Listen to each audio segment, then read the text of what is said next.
Welcome to Responding Strangulation, a Victim Services Approach.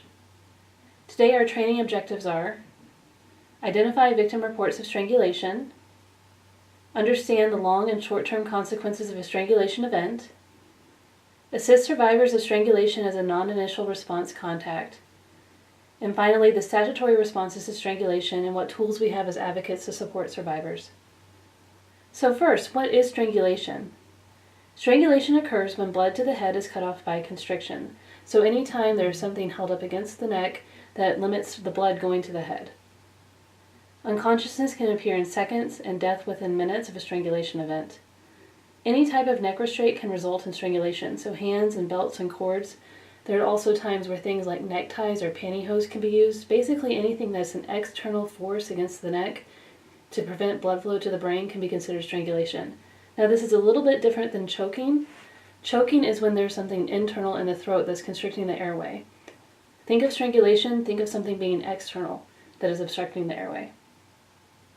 Short-term symptoms of strangulation include a sore throat, neck pain, bruising on the neck or behind the ears. This is something we don't often think about when it comes to strangulation, but looking behind the ears to see if there's been some sort of strangulation occur. Tongue discoloration, bloodshot eyes. Something called petechiae is when the blood vessels in the brain and in the eyes actually burst, and so you'll see bloodshot eyes in somebody who's experienced strangulation. Ringing in the ears and drooling and slurred speech. These are all short-term symptoms of a strangulation event. Long-term symptoms include incontinence, so the inability to hold your bladder, seizures, miscarriages, changes in mood, increased aggression, changes in sleep patterns, changes in vision, PTSD. Strangulation fatalities. We know that it can take as little as 11 pounds of pressure to cause death. That's not very much when you consider how much pressure someone can put across your neck. Brain death occurs if strangulation persists for just 4 to 5 minutes. Significant brain injury can result in less than 1 minute of a strangulation event. One study demonstrated that 53% of DV fatalities have been previously strangled by a partner. That's more than half. That's a really important sign when we try to consider fatality prevention. If you work with survivors of sexual assault, domestic violence, dating violence, or stalking, you are also working strangulation cases. 10% of battered women report they have experienced a near-fatal strangulation.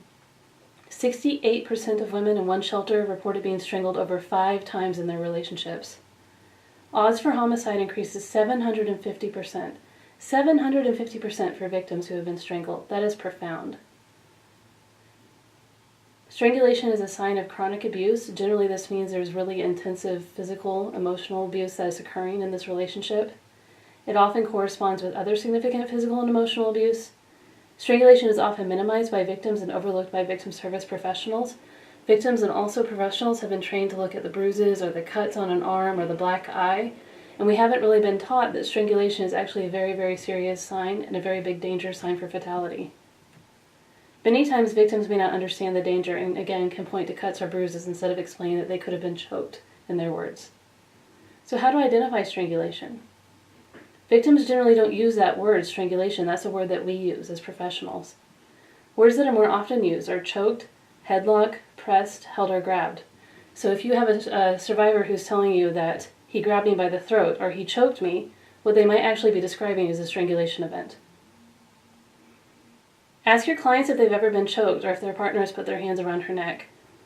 Ask victims if they had memory loss, woken up on the floor and not sure how they got there, have lost bladder control or have a sore throat, have problems swallowing, hoarseness, or even have problems talking.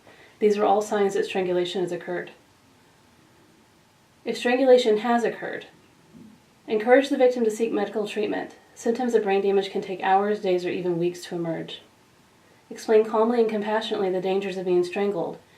Say something along the lines of, I'm not trying to scare you, but just so you know, strangulation really makes me scared because that can be a sign of really, really bad abuse, and I'm concerned for your safety and your health. Include strangulation in any safety planning. Ensure that you're talking about what will happen if so-called choking occurs in the relationship or if he holds you against your neck. Be sure that you're talking about that when you're doing safety planning with survivors. And then explain her rights. Missouri Revised Statutes 565 designates choking or strangulation as a second-degree domestic assault. A Class C felony can be up to 7 years in prison, and a Class B felony up to 15 years in prison.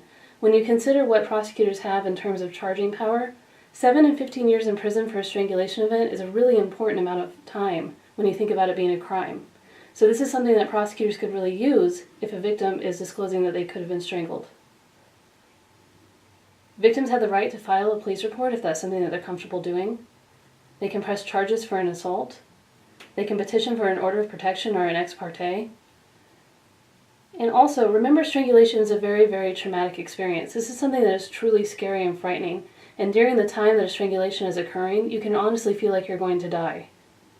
Some victims may not feel that strangulation is as serious or impactful as the other events they have survived.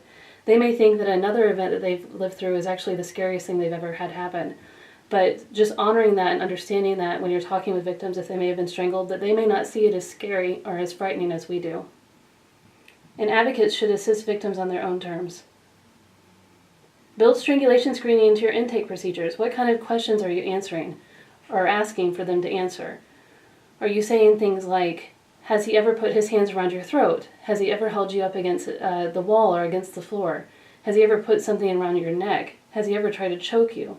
These are the kind of questions that will get to the answer of whether or not they may have been strangled. Keep an ear out for strangulation terms. Again, choked, grabbed, headlock. Continue to build your knowledge around strangulation. Continue to learn what those key words are, what the signs may be, and that way we'll have more knowledge and better ways of helping our survivors. Learn more.